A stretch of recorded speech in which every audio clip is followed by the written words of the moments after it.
الحمد لله وكفى والسلام على عباده الذين اصطفى أما بعد أعوذ بالله من الشيطان الرجيم بسم الله الرحمن الرحيم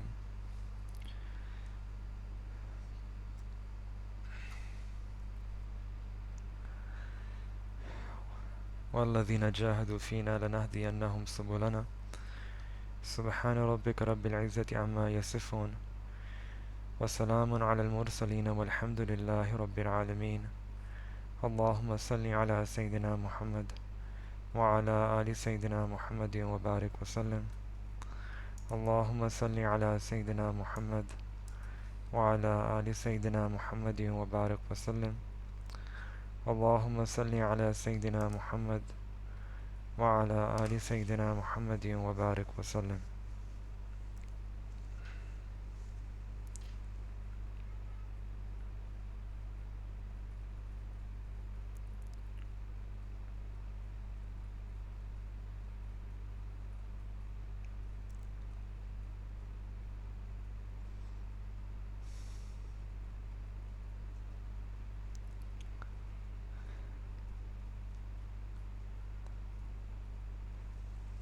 The month of Ramadan is a month for all of us to reflect on each and every aspect of our deen, and one of the most important aspects of our deen is our relationship with the Prophet ﷺ. That a month of Ramadan is an opportunity for all of us to restore our relationship with Allah subhanahu wa ta'ala, to connect back to Allah subhanahu wa ta'ala, and this is also a month for us to connect back to the Prophet ﷺ, to reclaim our identity as the ummati of the Prophet ﷺ. And the reason is very simple, because the qurb and the closeness that a person gets, the qurb that a person can get through following the Sunnah of the Prophet ﷺ, a person cannot get that qurb from anything else in deen. There's no other act in deen that a person can get so much qurb as they can when they follow the Prophet ﷺ, when they do ittiba of the Prophet ﷺ. And the reason for this is that the Prophet ﷺ is the most beloved of Allah subhanahu wa ta'ala's creation. Not just insan, but out of all of creation of Allah subhanahu wa ta'ala, the most beloved to Allah subhanahu wa ta'ala is Prophet ﷺ. In fact, that is the reason why Allah subhanahu wa ta'ala created this universe and everything inside this universe. derives from Allah subhanahu wa ta'ala's love for the Prophet sallallahu alaihi wasallam. And the scholars, they explain this as follows, that the Prophet sallallahu alaihi wasallam is alive in the Roza Mubarak in Medina Tayyibah, in Masjid al-Nabi, and that sand which is attached with the Prophet sallallahu alaihi wasallam, where the Prophet sallallahu alaihi wasallam is resting, so the sand, those sand grains which touch the Prophet sallallahu alaihi wasallam, those sand grains have more fazila, they are more afzal than the arsh of Allah subhanahu wa ta'ala. And the reason is because those sand grains, they have connection with the Prophet sallallahu alaihi wasallam, they have contact with the Prophet sallallahu alaihi wasallam, they touching the Prophet sallallahu alaihi wasallam. And because of that nisbat, that relationship, those sand grains are more afzal, they're more honorable than the arsh of Allah subhanahu wa ta'ala. Because the arsh of Allah subhanahu wa ta'ala, despite its majesty and its honor, is still something which is separated from the Prophet sallallahu alaihi wasallam. It doesn't touch the Prophet sallallahu alaihi wasallam. So imagine if sand grains that touch the Prophet sallallahu alaihi wasallam's jism, if they have so much fazila that they're more afzal than the arsh of Allah subhanahu wa ta'ala, imagine that human individual who touches and has contact with the Sunnah of the Prophet sallallahu alaihi wasallam, how afzal, noble will that person become in the eyes of Allah subhanahu wa ta'ala. Sunnah is a way that a person can elevate themselves in the eyes of Allah. They can become the mahbub of Allah subhanahu wa ta'ala. That's why the way our mashayikh, they explain this is that if a person adorns themselves with the Sunnah, every single part that they adorn themselves with, that will become pleasing and beautiful and beloved in the eyes of Allah subhanahu wa ta'ala. Just like when a person gets married and his wife, she dresses up for her husband. She's the bride, she puts jewelry, she puts necklace and earrings and ring, and in her mind she is thinking that when she uses that jewelry, she adorns herself in that fashion, and that part of her body becomes beautiful in the eyes of her husband. Exactly in the same way, when a mu'min, whichever part he adorns himself with, whichever part he adorns with the Sunnah of the Prophet sallallahu alaihi wasallam, that part will become beloved in the eyes of Allah subhanahu wa ta'ala. And if a person can work on themselves in such a way that from the tips of their hair to the soles of their feet, they're able to beautify themselves with the Sunnah of the Prophet sallallahu alaihi wasallam, then this individual will be very beloved to Allah subhanahu wa ta'ala. Just like that bride, when she dresses up and she puts this jewelry on for her husband, then when the husband sees her for the first time, at first sight he accepts her. At first sight she becomes his beloved. Exactly in the same way, at first sight this moment becomes the beloved of Allah subhanahu wa ta'ala. It only requires one sight of Allah ta'ala, and this person is beloved of Allah ta'ala. And this is not me saying this, not one of my teachers. This is Quran Azim Shan. Allah subhanahu wa ta'ala says, Qul, O my beloved Messenger sallallahu, tell the people, In kuntum tuhibbun Allah, if you claim to love Allah subhanahu wa ta'ala, fattabi'uni, then they should do ittiba of your sunnah. And if they do ittiba of your sunnah, yuhibbukumullah, then Allah will love them, wa yaghfir lakum dhunubakum, and Allah will forgive all their sins. So Quran is teaching us that when we adorn ourselves with the sunnah, we become beloved in the eyes of Allah subhanahu wa ta'ala. And when you become a beloved, when you love someone, when you become the beloved of Allah subhanahu wa ta'ala, then in a relationship of love, you cannot say no to your beloved. That husband, he will never say no to his bride. Whatever the bride says, he will say yes. It's the nature of love. Father, when he loves his son, he can never say no to his son. Exactly in the same way, that muttabe sunnah, that person who becomes an embodiment of the sunnah, so beloved to Allah subhanahu wa ta'ala that Allah subhanahu wa ta'ala doesn't say no to this person. He raises his hands in du'as and Allah accepts the dua of that person. Allah gives him this rank of mustajabud da'wat. His du'as are accepted by Allah. There was a person called a very pious person, one of our mashayikh, Hazrat Babuji Abdullah Rahmatullah alayh. It was known about him that he used to make dua, and people used to come to him to ask, please make dua for us. And for whomsoever he made dua, that person will be blessed with the ziyarah of the Prophet ﷺ within 3 nights. And this was not once or twice, multiple times this happened. People would come, request him to make du'as for them, they would go back, and within 3 nights, they would be blessed with the ziyarah of the Prophet ﷺ. Someone asked him that, Hazrat, how were you able to get this maqam? And he replied that when a person, from the tips of their hair to the soles of their feet, they become embodiments of the sunnah, then Allah subhanahu wa ta'ala loves such a person to such a degree, whatever du'as a person says, that person's du'as are accepted. Sunnah brings qubuliyah to our du'as. Sunnah brings barakah to our lives. Sunnah brings muhabba of Allah subhanahu wa ta'ala. There are 2 ways of traveling.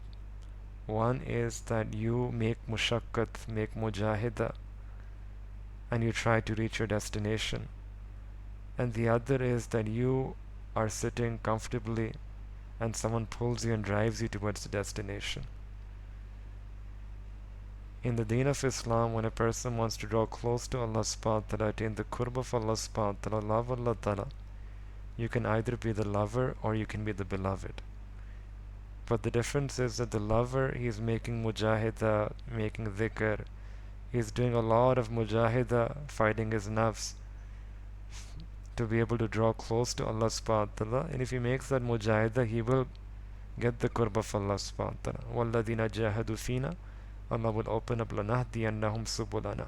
That's one way through which a person can get hidayah, increase in hidayah, attain that qurb and ihsan. But there's also another way, an easier way, which is a person becomes the beloved of Allah subhanahu wa ta'ala, and Allah subhanahu wa ta'ala loves that person and pulls that person towards him. This way is very easy because now the person is pulled by the love of Allah ta'ala. Allah's gaze of love is upon such a person. How does a person get this gaze of Allah's love? Through ittiba sunnah. Fattabi'uni, you do ittiba, yuhibbukumullah, Allah will love such a person. Now when you become the beloved of Allah subhanahu wa ta'ala, then what's stopping you? There's nothing that lies in the way, then there's no issues. Allah subhanahu wa ta'ala loves such a person, Allah subhanahu wa ta'ala will pull the person towards him. The more and more we beautify ourselves with the sunnah, the more and more we follow the sunnah, emulate the sunnah, model our lives in every aspect of our lives according to the teachings of the sunnah, we have to understand that more beloved we will become in the eyes of Allah subhanahu wa ta'ala, because with every following of every sunnah we increase in mehbubiyah. The level of mehbubiyah increases because every sunnah has a particular level of muhabba attached with it. Whether it's a zahiri sunnah, a batini sunnah, a akhlaqi sunnah, whatever sunnah, whatever aspect of our life there is any sunnah teaching, every sunnah has this incredible potential and ability to draw us close to Allah and make us that much more beloved of Allah subhanahu wa ta'ala. So now this is something which is in our hands. It's something which we control, how beloved we want to become in the eyes of Allah subhanahu wa ta'ala. That person who follows more sunnah, that person who follows sunnah in every aspect of his life, and by every aspect I mean not just the zahiri sunnah, we mean every aspect, whether it's their ibadat, the way they do ibadah in a sunnah way. Their prayers are according to the sunnah, their fasting is according to the sunnah, the breaking of the fast is according to the sunnah, Their method of prayer is according to the Sunnah. Ibadat, they follow the Sunnah. Then their mu'amalat, their dealings with other people, their work. They engage in business and trade and tijara, but their interactions and dealings, business, financial, work ethics, that's guided by the teachings of the Sunnah. Or they engage with their family members, with their parents, with their spouse, with their children, with other people, co-workers, colleagues, friends. They deal with them. Their social relations are also guided by the teachings of the Sunnah. Or their akhlaq, they remove those blameworthy attributes from their heart. They adorn themselves with praiseworthy akhlaq, with haya, with tawadu, with hilm, with rahmah. They let go of takabbur and kibr and shahwat and boghuz and malice and spite and hatred. They have akhlaq in nabawi every and any aspect of their life. When they do something which is according to the teachings of the Sunnah, that amal will bring them close to Allah, will bring them, make them the mahbub of Allah subhanahu wa ta'ala. There is mahbubiyah associated with following the Sunnah of the Prophet sallallahu alaihi wasallam. And that's why in one hadith the Prophet sallallahu alaihi wasallam said that whoever loves my Sunnah, he loves me. And whoever loves me will be with me in Jannah. Just like in Salah, we have to follow an Imam. Even if you make a mistake, but if the Imam is there and you're just following, your namaz will be makbul. So for example, you pray behind an Imam, you just have to follow. You just have to imitate. He goes down, you go down. He goes in sajda, you go down in sajda. He stands up, you stand up. You're just copying and imitating and following your Imam. As long as you follow him correctly, your namaz will be makbul. It will be accepted by Allah subhanahu wa ta'ala exactly in the same way. Just like we have an Imam in the masjid, we also have an Imam in our life. And that Imam is Sayyidina Rasulullah sallallahu alaihi wasallam. And every aspect of our life we have Imam as the Prophet sallallahu alaihi wasallam. We have the teachings of the Prophet ﷺ, which are a beacon, a guidance for all of us. And if we follow those teachings, just like we follow the Imam in our Salah, if we follow the Imam, the Prophet ﷺ in our life and every aspect, every angle of our life, every shobar, department, compartment of our life, then our whole life will be acceptable. Our whole life will be makbul in Allah, will be accepted by Allah subhanahu wa ta'ala. Such a life will be makbul life. This is a life of kubuliyah. Through sunnah a person gets kubuliyah. We today live in a world where people prize and people are very much concerned about their brands. That we always want to buy stuff that is branded. No one goes for unbranded things. Similarly, there is also one brand in the eyes of Allah subhanahu wa ta'ala. We might have multiple brands, but in the eyes of Allah subhanahu wa ta'ala, this brand of Sunnah, this is the brand. This is the makbul brand. Anything which is stamped with this brand of the Sunnah, that will be accepted by Allah subhanahu wa ta'ala. There will be no hisab and kitab for that amal. There will be no accountability for that amal because it has the stamp of kubuliyah. It has the stamp of Sunnah. Yes, for those other amal, those other actions, the other things that we did, where there was no Sunnah, where we were not following the teachings of the Sunnah, those things will be held accountable for those things. And hisab will be taken about whether we did them properly or improperly. So Sunnah is a lifeboat, it's a ship that if a person can come aboard this ship, then that person will get najat. They will get najat in this dunya and they will get salvation in akhirah.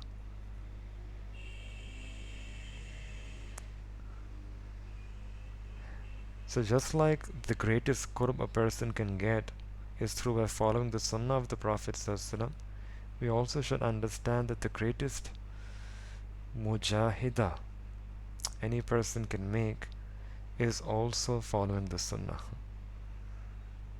This is not an easy world, it's not an easy task, it's a difficult mujahida. It's the greatest mujahida. Because this is a mujahida which is very heavy on a person's nafs. There are other mujahidat which might not be so heavy on a person's nafs. But this mujahid of ittiba sunnah, it's very heavy on a person's nafs.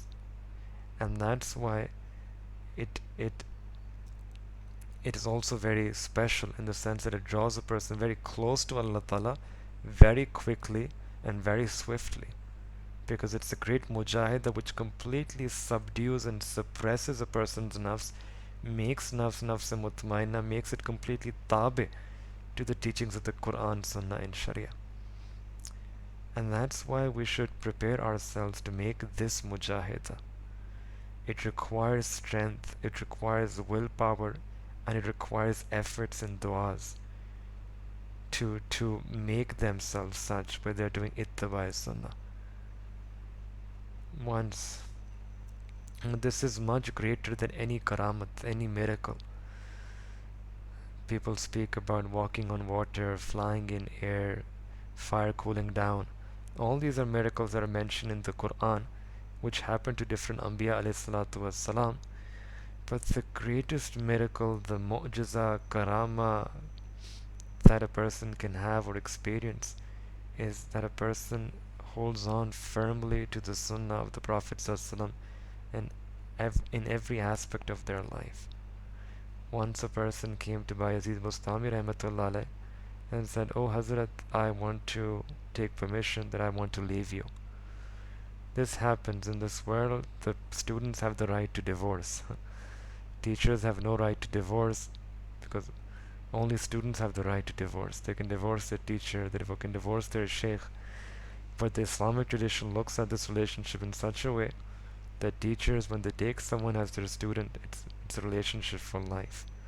They will be answerable for that relationship on Yawm al-Qiyamah, whether they were able to discharge their responsibilities, their rights properly towards their students.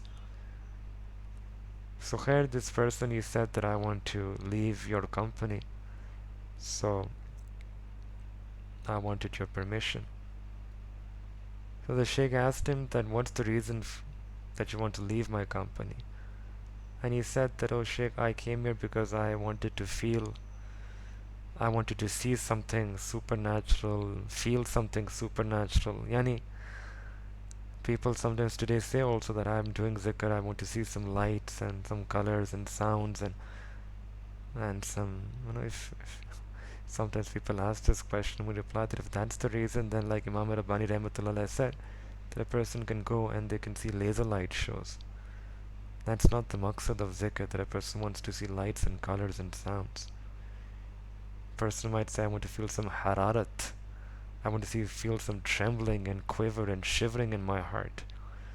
Imam Rabbani rahmatullah says, well, you can go, I'm just translating this in our language, you can go take a roller coaster ride and you can get all the thrill and the quiver and shiver and trembling that you want. But that's not the purpose of suluk, that's not the purpose of tazkiyah, that's not the purpose of doing zikr. The purpose is that a person wants to get to Allah subhanahu wa ta'ala. All of this is ma siwa Allah.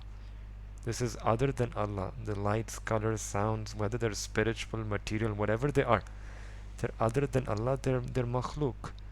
These trembling and harakat, this is also other than Allah subhanahu wa ta'ala. It's not the end, it's not the goal.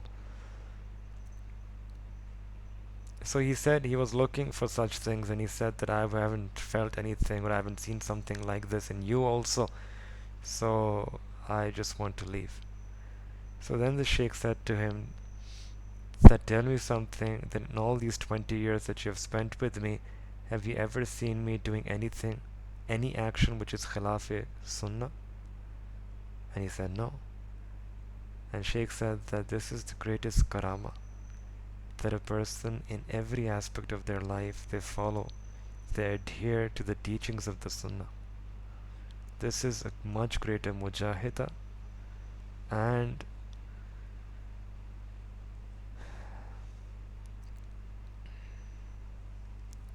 istiqamat on the sunnah is greater than any karama.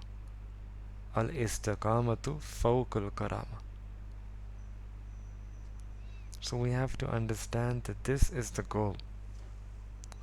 If all miracles are taken away from us, that's Shaykh continued. He said, if all miracles are taken away from me, and I was given only Sunnah and nothing else, then there is nothing but success in this. And if all the miracles were given to me, but Sunnah was taken away from me, then wallah, tallah, summa tallah, there is nothing but failure inside of this. The mark of success, the touchstone of success, is whether a person has Sunnah or not. Other things, other supernatural occurrences, happenings, they come to amount to nothing. They just play and futile things. The real thing that Allah is looking for, the real thing which brings a person close to Allah, is the Sunnah, is ittiba' Sunnah. But here there is a question that comes in our mind. All of us as Muslims and religious Muslims, practicing Muslims, alhamdulillah, all of us, we understand the importance of Sunnah. We recognize Sunnah as a fundamental tenet of our belief, as our aqa'id. We understand the necessity of following the Sunnah. We understand the importance of loving the Sunnah. We also, to some degree, understand and appreciate the perfection of the Sunnah of the Prophet ﷺ. And this is something which is not us as Muslims, that we appreciate the perfection of the Sunnah and the husn, the excellence of the Sunnah. It's not limited only to the Muslims. Even the non-Muslims, they also testify and they also write about the perfection of the Sunnah. They do this in multiple ways, but they also, the famous book that was published a few years ago, The 100 Greatest Influential People, that person who wrote that book was not a Muslim, but he ranked the Prophet ﷺ as number one on that list. And there are multiple examples of that where even non-Muslims, they admit that the Prophet ﷺ had a ba-kamal life, had a life of perfection and excellence. It was a life of husn, it was a life of nobility and virtue. And they feel no shame in expressing that and writing about that. Even the Hindus, they also say this. They have composed poems in praise of the Prophet ﷺ. Even secular philosophers, they also testify and write about the Prophet ﷺ as a revolutionary person, as someone who had these noble attributes. So this is something which is not, this is something which is plain simple fact, that everyone, whether Muslim or non-Muslims, and to a large, many non-Muslims, they also agree. Whoever has done a thorough search and study of the seerah of the Prophet ﷺ, you will find that they will generally they will testify to the nobility of the character of the Prophet ﷺ, to the Sunnah of the Prophet ﷺ. Some people have also turned around and they also accepted Islam once they read the Sunnah. Many examples of that also. So all of that is fine. We appreciate, we understand, we believe, we know this intellectually, we know this in our minds. But the problem is that why is it that we are not able to live that life of Sunnah? Amali taur pe, practically, why is it that we are not living? Why isn't it that we are acting according to the Sunnah? Why isn't it that in terms of our actions, in terms of our limbs, in terms of our speech, in terms of the way we interact, we engage, we don't have that Sunnah inside of us as a practical embodiment? It's there inside of our aql, but it's not there inside of our heart. Or it's not there inside of our amal, our actions. That's where it's lacking. What's the reason? What's stopping it? What's stopping us from giving our hearts to that Sunnah? What's stopping us from giving our actions, our life to that Sunnah? What's stopping us from giving our amal to that Sunnah? There is something which is stopping. And this is something which Allah subhanahu wa ta'ala also mentions in Quran. This was something which was so important in the eyes of Allah subhanahu wa ta'ala, the Sunnah of the Prophet ﷺ, and whatever obstacles might lie in the way and how to overcome those obstacles, that a person can emulate and follow the Sunnah, that Allah subhanahu wa ta'ala didn't leave this question unanswered. Allah ta'ala didn't leave this question for some teacher to explain. He didn't leave this question for some student to understand on their own. He didn't leave this question even to some hadith of the Prophet ﷺ. Allah Ta'ala made sure that the question and the answer both should be mentioned in his own Quran, in his own Kalam. In Quran, Allah subhanahu wa ta'ala mentions, Allah says, لَقَدْ كَانَ لَكُمْ فِي رَسُولِ اللَّهِ أُسْوَةٌ حَسَنَةٌ, that indeed for every single one of you, you will find in the life of the Prophet ﷺ the most beautiful example. That's a statement of fact. That the most beautiful, most perfect, most excellent, most ba-kamal life example that you will have, every aspect of your life, not just your ibadat, not just your zahir, but even your ma'amalat, your dealings, your interactions, your akhlaq, every aspect of your life, the most beautiful teachings, if you try to find, will be none other than the Sunnah of the Prophet ﷺ. You can dive deep into all the philosophies, you can dive deep into all ideologies, you can dive deep into all kinds of falsafa, you can dive deep into all kinds of ethical systems outside, you can dive deep into all kinds of isms that are out there trying to make you a good person, a good human being. But at the end of your research, your study, Allah subhanahu wa ta'ala is making a statement. Allah subhanahu wa ta'ala is giving us a haqiqat, revealing this haqiqat and reality to us, that the best example in any and every aspect of your life you will find in the teachings of the Prophet ﷺ. That's the best. And even today, science in so many different ways, it's catching up to the Sunnah, confirming and affirming and reaffirming what the Sunnah has told us 1400 years ago. Whether it's fasting, the health benefits of fasting, whether it's the Sunnah way of sleeping, whether it's the Sunnah way of eating, any and every aspect you find scientific research, people are doing this in a very open-ended research, and with objectively, they come to that realization that their research is pointing in the direction of the Sunnah. And there are many stories about that. But that's not the main point this ayah is conveying. That's something which all of us already believe in. We don't need science to prove that uswatun hasana, that the Prophet ﷺ's model is the best model for all of us. We don't need science. Whatever science is teaching us today, it's just reaffirming what we already know 1400 years ago. And this is actually, we don't realize how such a big blessing this is, that we don't have to dig deep and dive deep into different philosophies and ideologies to find the perfect way to live life. We have these teachings of the Prophet ﷺ with us. All we have to do is just learn these teachings and live by these teachings, that they're in preserved format for us. There is nothing which is more comprehensively preserved than the teachings of the Prophet ﷺ. From the way he ate, the way he slept, the way even he used the restroom, the way he interacted with his wives, the way he interacted with his children, every single minute detail. Alhamdulillah, summa alhamdulillah, Allah subhanahu wa ta'ala, through the muhaddiseen and mufassirin and the ulama and mashayikh, those teachings and those kayfiyat, those statements and those feelings and those states of the heart of the Prophet ﷺ, all of that comprehensive package has been preserved by Allah subhanahu wa ta'ala in a very zabardast way, in a very foolproof way. So those teachings are intact, and even this is something, again, even non-Muslims, they testify and they agree that the way the Muslims have these teachings preserved, teachings about the Prophet ﷺ preserved, we don't have this for other prophets. They don't know how Sayyidina Isa ﷺ used to sleep. They don't know how Sayyidina Musa ﷺ used to eat. But we know, alhamdulillah, summa alhamdulillah, every single thing about what exactly is life and how to live life. We have the example of the Prophet ﷺ, that how would the Prophet ﷺ do X and do Y and do Z. The most preserved philosophy of life, the life of Prophet ﷺ, and the most beautiful, the perfect example, the life of the Prophet ﷺ. Uswatun hasana. Every part of the Prophet ﷺ's life is husn, is beauty incarnate. It's excellence, it's perfection. That's why one of the names of the Prophet ﷺ is Mustafa. It's chosen one, that every single thing about the Prophet ﷺ has been handpicked and chosen by Allah subhanahu wa ta'ala. So the way the Prophet ﷺ's zahir was chosen by Allah, every aspect of his zahir was chosen by Allah subhanahu wa ta'ala.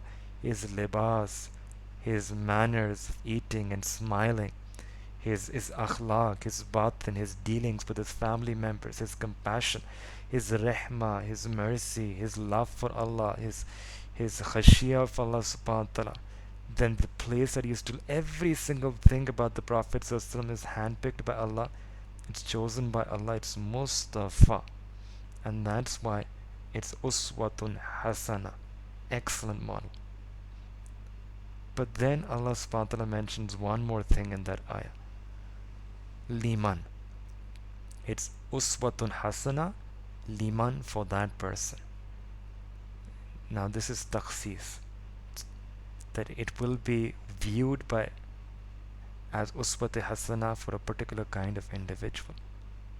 Who is this individual? This individual will have some attributes, some qualities, which will enable him to view that sunnah to be beautiful.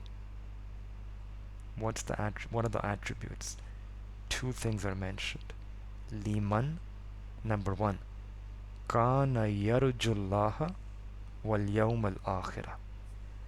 That person who yearns, liman kana yarjullaha, who yearns for Allah subhanahu wa ta'ala, wal yawm al akhirah, and who yearns for akhirah. Yani this person who has a yearning to meet Allah subhanahu wa ta'ala in akhirah. And this itself comprises many things. This comprises that a person first and foremost has a belief in akhirah, that there is a day which is coming where I will be held accountable for all my deeds, number one, and on that day I will have to present myself before Allah. I will have a one-on-one meeting with Allah subhanahu wa ta'ala. I will meet Allah subhanahu wa ta'ala.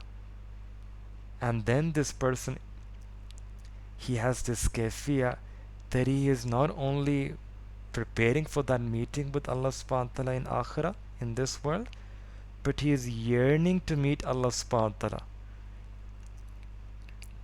The husband, when he gets married on the first night, before marriage, he is thinking about that first night. He is thinking about that meeting that he will have with his wife on the first night. He is waiting in anticipation and expectation. Even before the meeting, he has this yearning and longing in his heart for many, many days. In his mind, he has probably met multiple times already, in his tasawwur, in his imagination. Exactly in the same way, this individual, in his mind, in his imagination, he is yearning to meet Allah Ta'ala.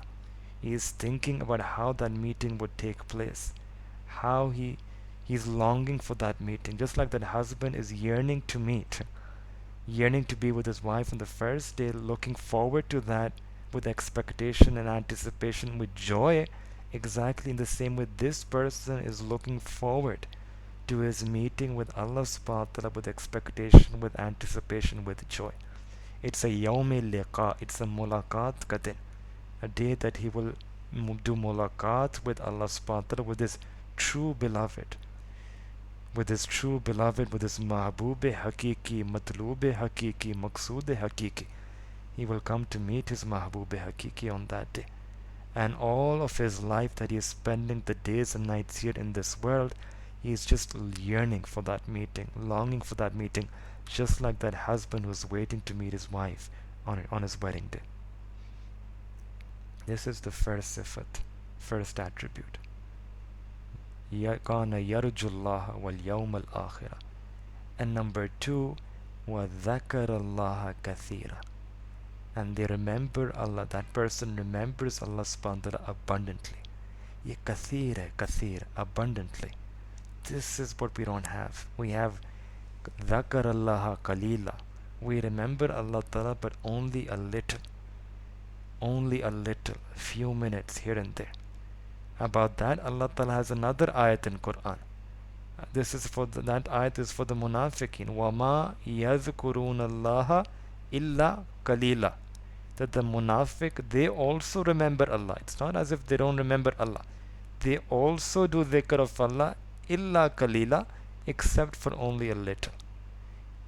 So when a person remembers Allah but little, then that's not going to attract this muhabba.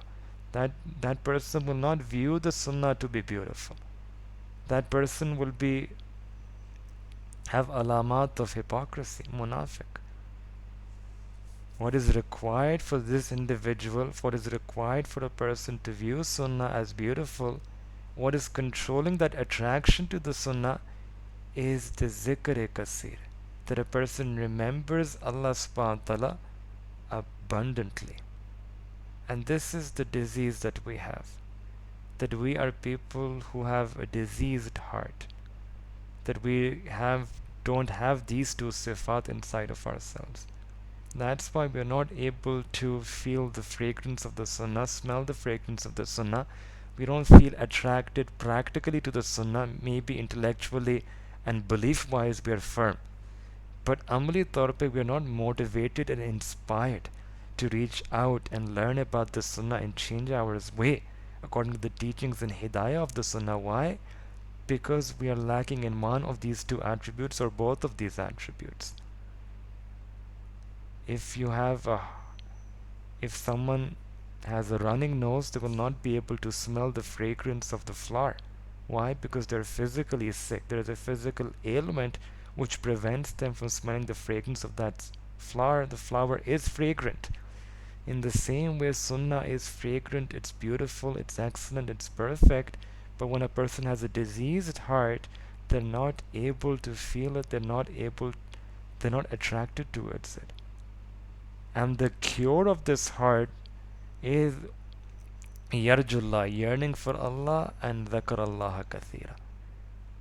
Kasrat dhikr, remembering Allah abundantly. Now, if you look at our lives, what is kasrat dhikr? Well, it means that whatever time that we have in our day, if it's 24 hours, kasrat would be at least more than half. Now people will be stuck. More than half means, what about my work? What about my teaching and my studying and other things that I do in my life? So, well, practically, let me also explain this. How can a person do dhakar Allah kathira? First step and first level is forget about your busy time when you're busy with the world, preoccupied with the world. Only we're speaking about your free time. Free time, farigh.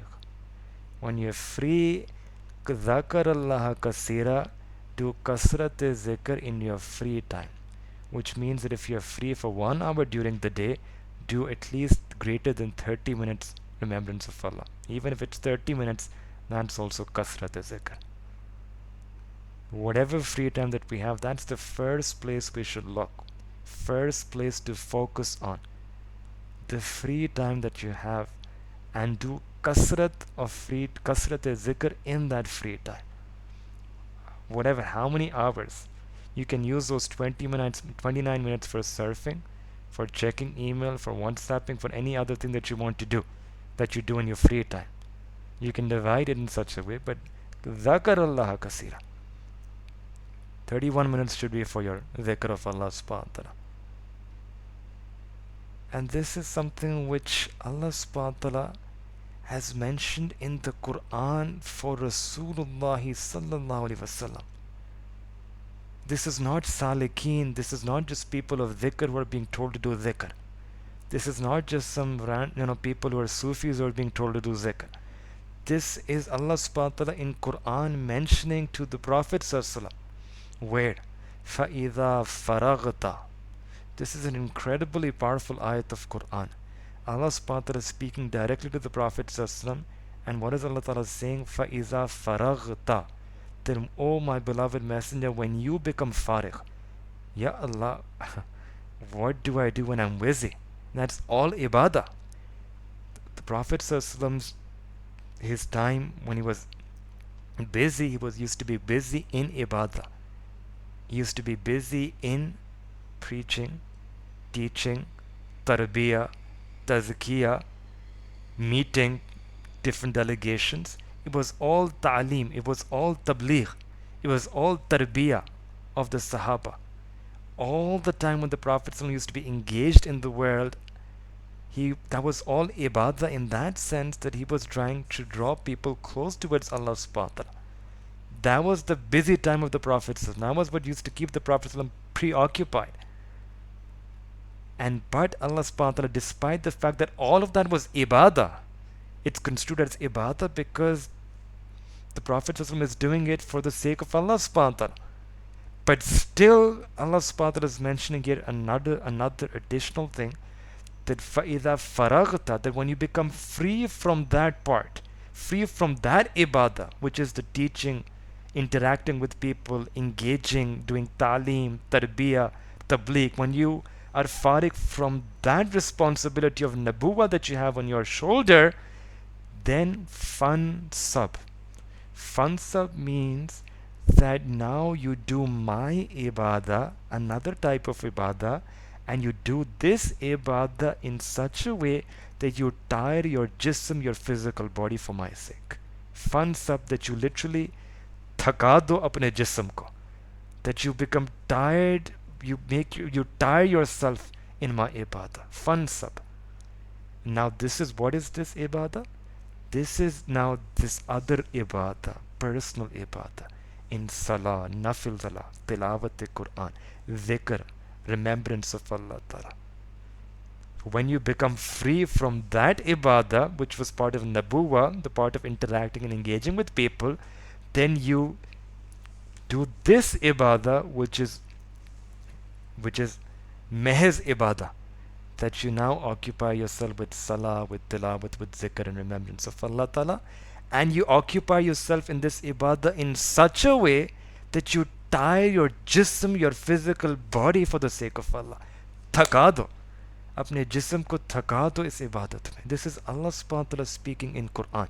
فَإِذَا فَرَغْتَ فَانْصَبْ, and continues, وَإِلَىٰ رَبِّكَ فَرْغَبْ. Apne jism ko thaka do, وَإِلَىٰ رَبِّكَ فَرْغَبْ, और अपने दिल को अल्लाह से लगा लो, that you attach your heart to Allah subhanahu wa ta'ala in raghba, in longing and yearning. So you tie your physical body in ibadah, and you join your heart in love, in yearning and longing with Allah subhanahu wa ta'ala. This is Allah subhanahu wa ta'ala in Quran mentioning to Sayyidina Rasulullah sallallahu alaihi wasallam.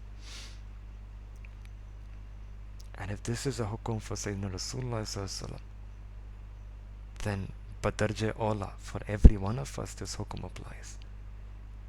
That maybe this applies first and foremost to those people who are teaching deen, that even when they formally are engaged in deen and work dawah, when they're done, when they're free from that activity of teaching, preaching, studying, tabligh, then they should also come back to the core of ibadah, to the essence of ibadah, work on their ta'alluq with Allah Ta'ala, work on their individual dhikr and remembrance of Allah subhanahu wa ta'ala, and to the same degree, with that same raghba and with that same effort.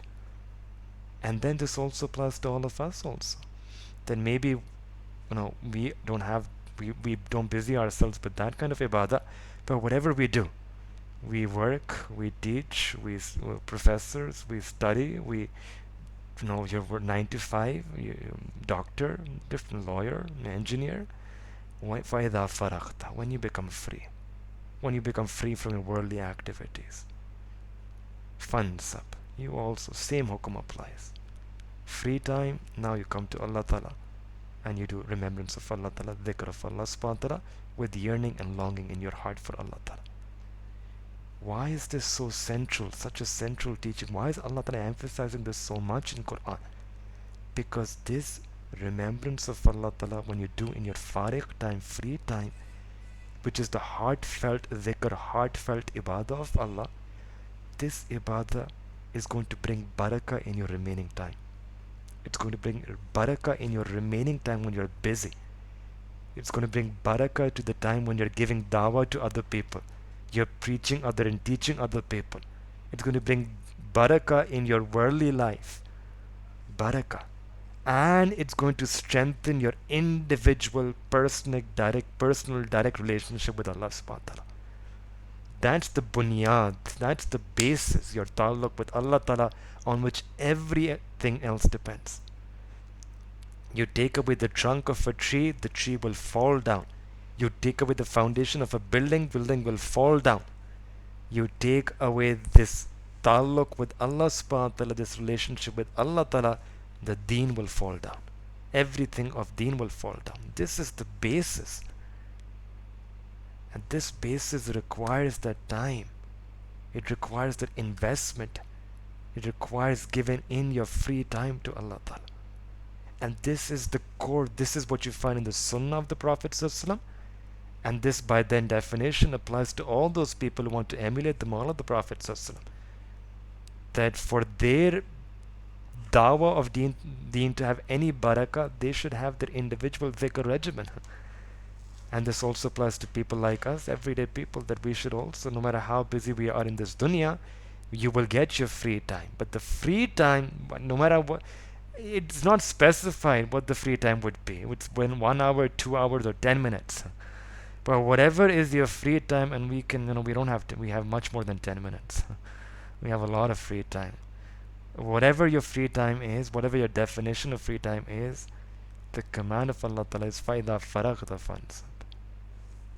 And this is really the basis of all, look at Salaf Salihin.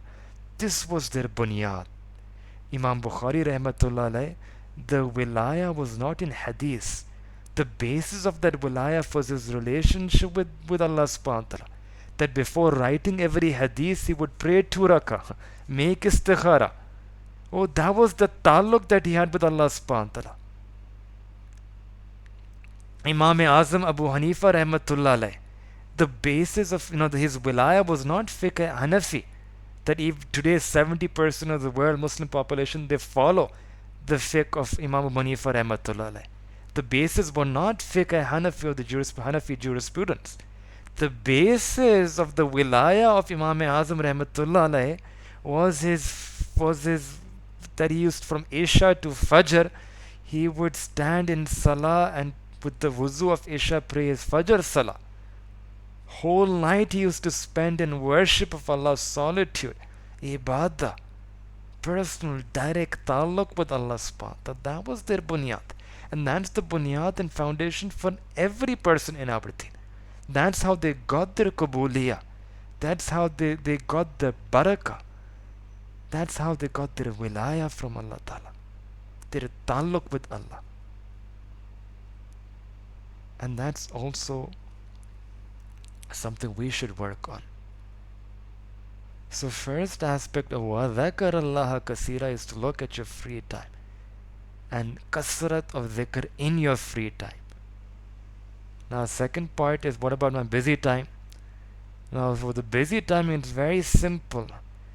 That you keep some background remembrance of Allah Ta'ala in your heart while you're occupied in that activity. Some remnants of zikr of Allah, some percentage of zikr of Allah Ta'ala. Doesn't have to be 100%, but some back of your mind, some awareness, consciousness, focus, 5%, 10%, 20%, it can be vary. But keep some tawajjuh to Allah Ta'ala in your heart while you're engaged in that activity. Yahan people have a question, that I'm engaged in working and writing a book or reading an article. How can I multitask? I'm focused here in reading this book. How can I focus on Allah Ta'ala in my heart? Practically, how do I do this? It's a good question. The answer is also very simple.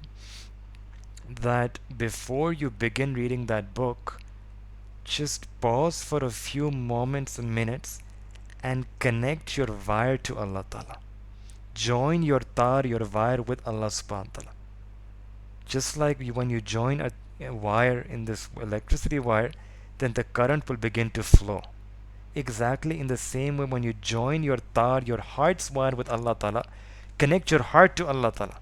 Just focus on your heart for some time and make your heart aware of Allah Ta'ala, remember Allah Ta'ala in your heart, and connect your heart, feel that zikr in your heart. Think about Allah Ta'ala for some time in your heart. And then when you connect, when you establish that connection, then the barakah and the zikr of Allah Ta'ala will begin to flow through you. It will begin to flow through you while you're engaged in that activity. Just like that, when you press the on button, when you press on for the fan to turn on, you just have to press it once and the fan starts to move. You don't keep on pressing it again and again. right? It's just one press and the fan starts because the connection is strong. Exactly in the same way, before you begin that activity, just press the on button. Take some minutes, some moments, remember Allah in your heart and establish that connection. Now you don't need to.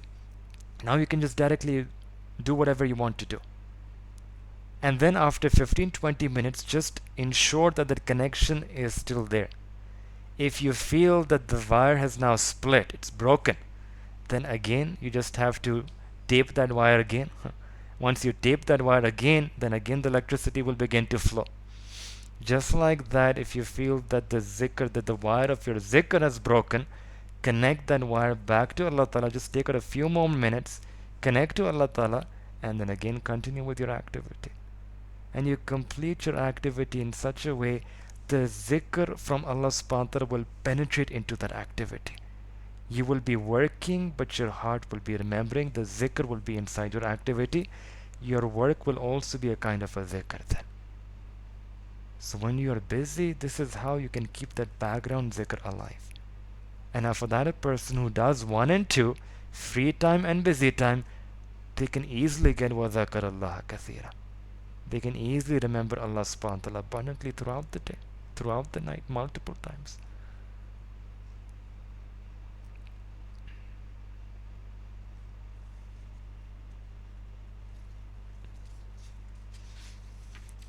But this requires a person to make that effort.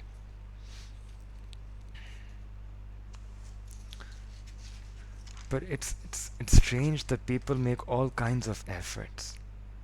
What is stopping us from making this effort is just our nafs and dunya. It's dunya, fashion. People, when they're into fashion, they are fashion changes and their dress changes. Fashion changes and their haircut changes. Fashion changes and their attire changes.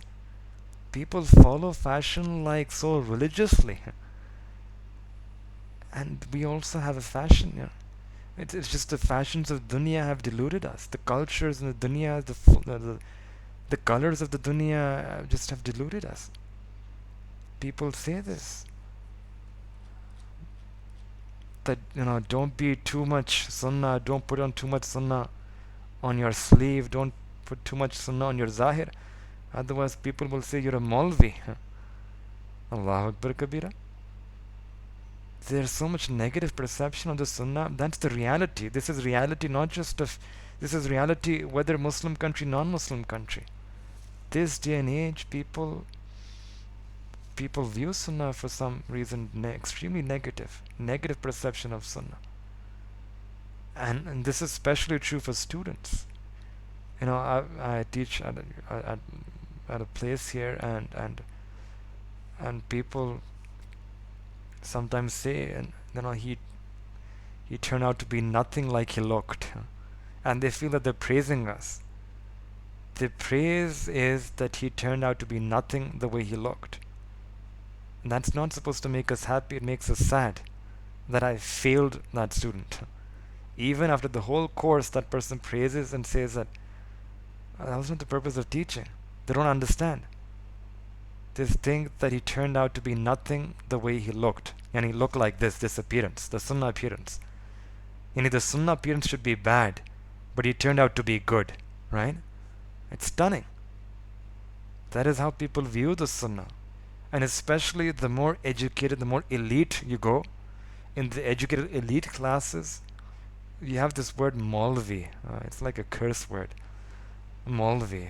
People use it. Don't not too much sunnah, otherwise you'll become a Maulvi. Maulvi actually, let me decode it. It's an Arabic word. Maulvi means Maula and then Ya, Maula. Maula means Maula, Rab, Allah Ta'ala. And Ya comes from Nisbat. Allah. Ya means Wala. Allah, Wala. That's what you say in Urdu. Allah, Wala. A person of Allah. If someone says, you're a person of Allah, is that supposed to make you bad, or is it supposed to make you feel bad or happy? People sometimes say Maulavi, we think about the Arabic. Maula, we person of Allah and we just make a dua to Allah that Allah make me Maulavi. How much our concepts are so distorted. We don't even know that concept, how this concept is so distorted for us. So this is what people don't know what Sunnah is. And it's just this culture of fashion that deceives us. We have been deceived, they've been deluded, they've been distracted. We know Disney culture, we know any other culture, but not this culture of the Sunnah of the Prophet ﷺ. Sometimes it's about journalism. And are you going to grab the journalist he used to make fun of Islam and say that it's because of him that I do not follow the Sunnah of the Prophet ﷺ? Are we going to pull that person up and say this, Ya Allah, was this person because which demotivated me to follow the Prophet ﷺ? He used to mock the Sunnah and I'm going to present him that that's the reason why I never followed the Sunnah. Is that going to be an excuse? What if Allah subhanahu wa ta'ala brings a Sikh and asks you this question, that he loved Guru Nanak more than you loved the Prophet ﷺ? He had more love for Guru Nanak. He dressed himself in the way Guru Nanak used to dress himself. And you didn't even have enough muhabba for the Prophet ﷺ. They had more muhabba for their Guru Nanak than you had muhabba for your Prophet ﷺ. Allahu Akbar Kabir. Something to think about. I in when I was studying at the university in America, our teachers, some of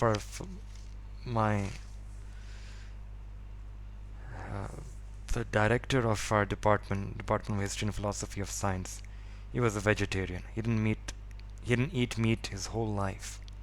Extremely strict, stringent vegetarian. And not just individually a vegetarian, but also an advocate. He just has his personal philosophy that I won't eat meat. And he would advocate, people, his office, his board, very much openly, explicitly. And he spent his whole life with that personal philosophy. Imagine, these people, they have so much conviction that whatever they believe, they follow it. They follow what they believe in. They do what they believe. And what about us? We believe in something, but we don't follow. I couldn't leave the things that the Prophet told me to leave. But they are willing to leave those things because of their personal philosophy. Allahu Akbar Kabira. One hand, their personal philosophy, one hand, the Prophet ﷺ telling us to leave things. They are willing to leave it on the basis of their personal philosophy. We are not willing to leave it because of the Prophet ﷺ. Is he, he is a better vegetarian than I am Muslim. Ajib. This is the greatest thing about the people in the West. They follow their convictions. If you have a roommate who is a vegetarian, they won't touch anything that has the slightest of meat inside of it. They will go to the grocery store and check out every little ingredient just to make sure no meat.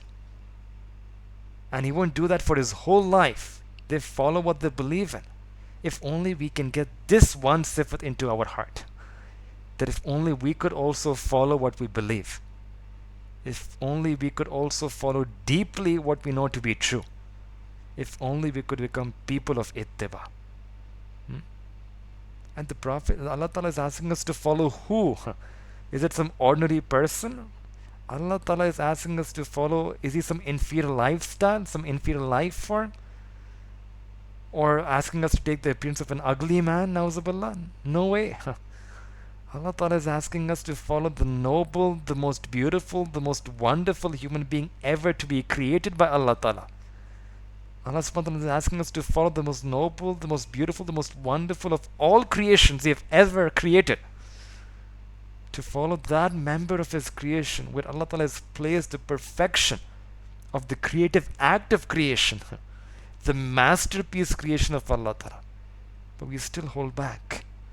We feel shy. We feel embarrassed. We are reluctant. The deficiency is not in our Nabi Sallallahu Alaihi Wasallam. Deficiency is is not that there is something inadequate in the Sunnah, lacking in the Sunnah, shortcoming nauzubillah in the Sunnah not for modern times, not for 2019. It's that we feel there is something wrong here, inside our heart, that we are able to fall in love with the fancies of this world and the colors of this world. What has happened to this heart that it falls in love with the faces of this world, the images of this world, and this heart is not able to fall in love with Sayyidina Rasulullah Sallallahu Alaihi Wasallam? That's what the Prophet said. The la yu'minu ahadukum hatta, that none of you, he addressed the Sahaba, and by extension the entire Ummah, that none of you can truly believe until I, yani the Prophet ﷺ, am more beloved to him than his parents, his children, his own self. That's the meyar of Iman, that we should love the Prophet ﷺ more than our own self.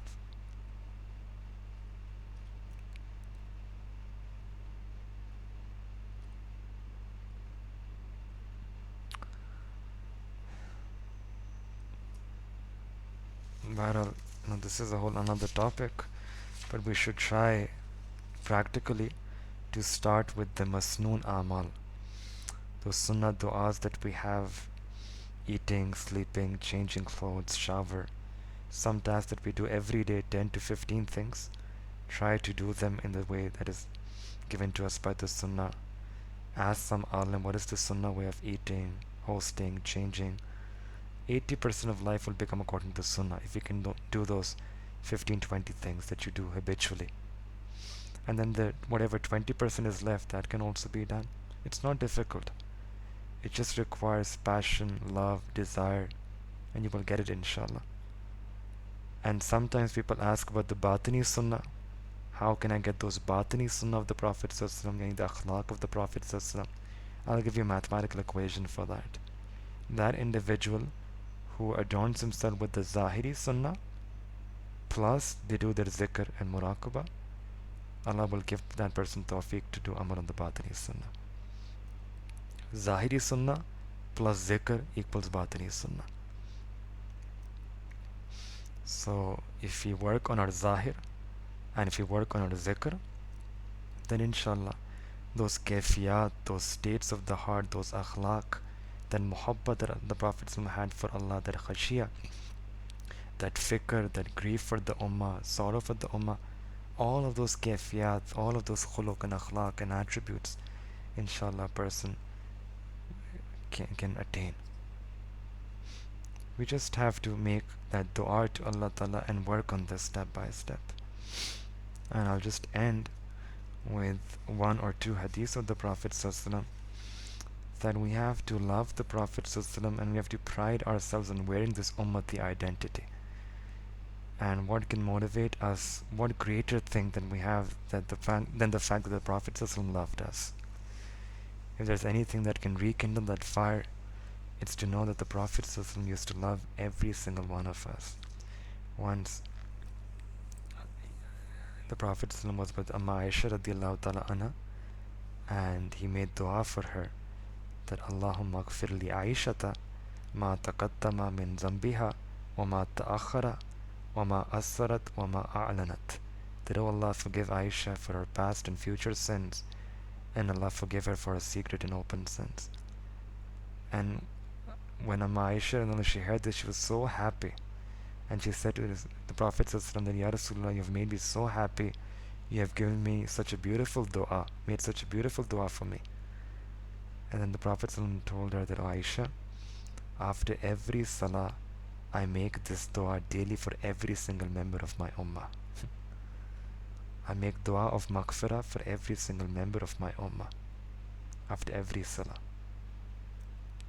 And when this ayah was revealed, وَلَسَوْفَ يُعْطِيكَ رَبُّكَ فَتَرْضَى, that an-qareeb, very soon we will give you so much, your Rabb will give you so much that you will become pleased with Allah Ta'ala. And the Mufassirin underneath this ayah have written that the Prophet's response was that, Ya Allah, I will not become razi, I will not be pleased until the last member of my ummah, they enter into Jannah.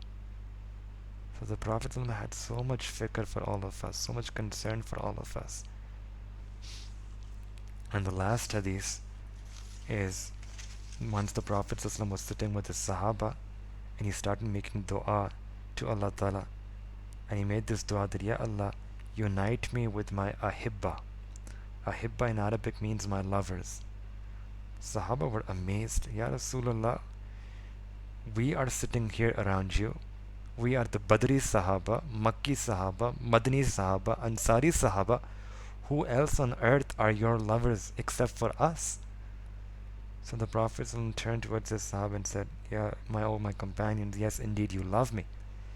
But Allah subhanahu wa ta'ala has just revealed to me that there is another category of people who will be my true lovers, who will be my ahibba. You are people who saw me. You saw the coming down of revelation. You saw the coming down of angels. But in future, there will be people who have never seen me. They have never heard me recite revelation from my tongue. They have never seen Angel Jibreel coming down bringing me revelation. There will be people in the future who will have never seen me, never heard me, never met me. But Allah subhanahu wa ta'ala has told me that they will love me so much. And this is an Arabic expression that if they could, they would come to me walking on their heads. And I was so amazed there will be people like that in the future who will love me so much.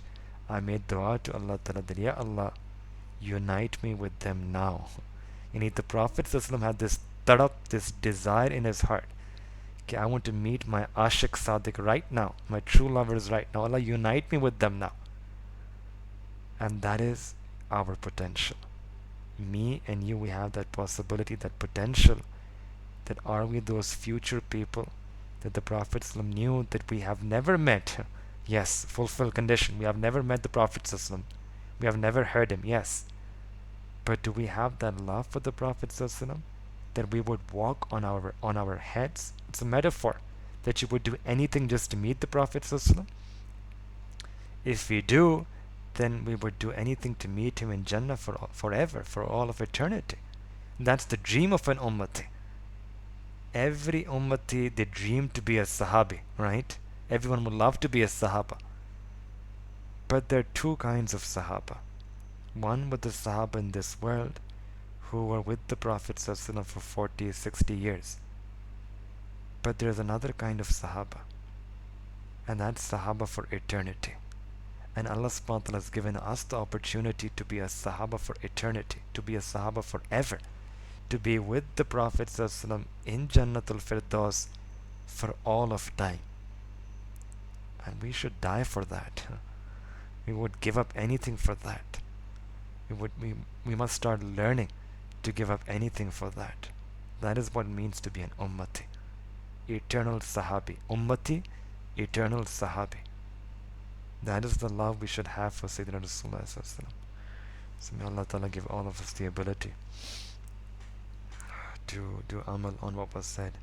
May Allah Ta'ala increase all of us in our love for the Prophet, in our love for the Sunnah of the Prophet, in our love for the lovers of the Prophet, in our love for all those things that were beloved of the Prophet. May Allah subhanahu wa ta'ala make us people of ittiba sunnah. And may Allah subhanahu wa ta'ala accept us to be amongst the Sahaba of the Prophet in Yawm al-Qiyamah, in Yawm al-Akhirah, in Jannatul Firdaus forever and forever. Wa akhiru da'wana alhamdulillahi rabbil alameen.